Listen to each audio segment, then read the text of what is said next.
Hello and welcome to this quick video about how you can translate the values of the channels in something like EdgeTX, which go from -100, 0 being the middle channel position, to +100, so it's a total value with a range of 200, to PWM values, which typically go from 1000 to 2000 milliseconds. So how do you do that? Well, it's actually quite easy. Now, the reason I'm making this video is because of this question here. This person was asking me about how you figure out the hover throttle for things like Betaflight and iNav. Now, I've made quite a few videos talking about this stuff recently. It's one of the cool things. If you add a GPS, Betaflight can do some funky stuff, but so can iNav.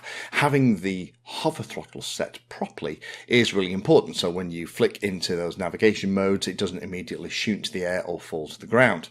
Now, there's one way you can do it, which is the way that I've talked about in the videos, but what I would do is go and hover it, make a note of where the throttle channel position is. You can just display it on the screen and take a note of it, and then go back home and you can plug that back into the configurator, put the throttle value of the radio back to that position, and just look at it in the configurator receiver section and read off exactly what the PWM channel value is.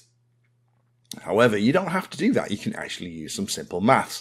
So I'm making this video for those of you that want to be able to do this kind of mental maths to translate either between a PWM channel value. Maybe you need a specific channel value to turn on something like a radio control switch, like the things from people like Menace RC, or maybe you want to be able to move EdgeTX channel value to a PWM value for something like the hover throttle. So let's get in a couple of slides. I'll go through it very quickly.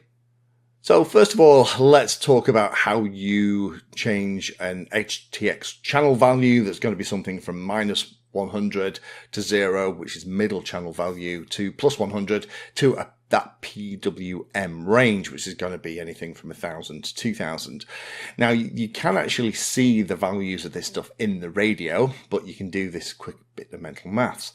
First thing you need to do is figure out what the EdgeTX channel value is, and you can either see that on the screen or you can look at it in the channel monitor. There's loads of different places you get it from the radio. Once you've got that, you multiply that value by 5 and then add 1500 to it, and that will then give you your PWM value. So let's do an example. Let's say, for example, I'm hovering and the hover throttle on the radio, it's hovering at -42. So, that's just over a quarter throttle. Now that is easy to do. What we do is we multiply that by 5. That then becomes -210. Then what we do is we add 1500 to that, and that gives us a value of 1290. So that is the hover value that we just then plug straight into iNav or Betaflight, and we're set. What about the other way around? What about if you know the PWM value that you want and you want to just set the value of the particular channel to give you that exact number? Well, that's actually just as easy. It's kind of the other way around. So what you do is you know the PWM value that you want, you take off 1500 and then you divide it by 5, and that will give you the EdgeTX channel value.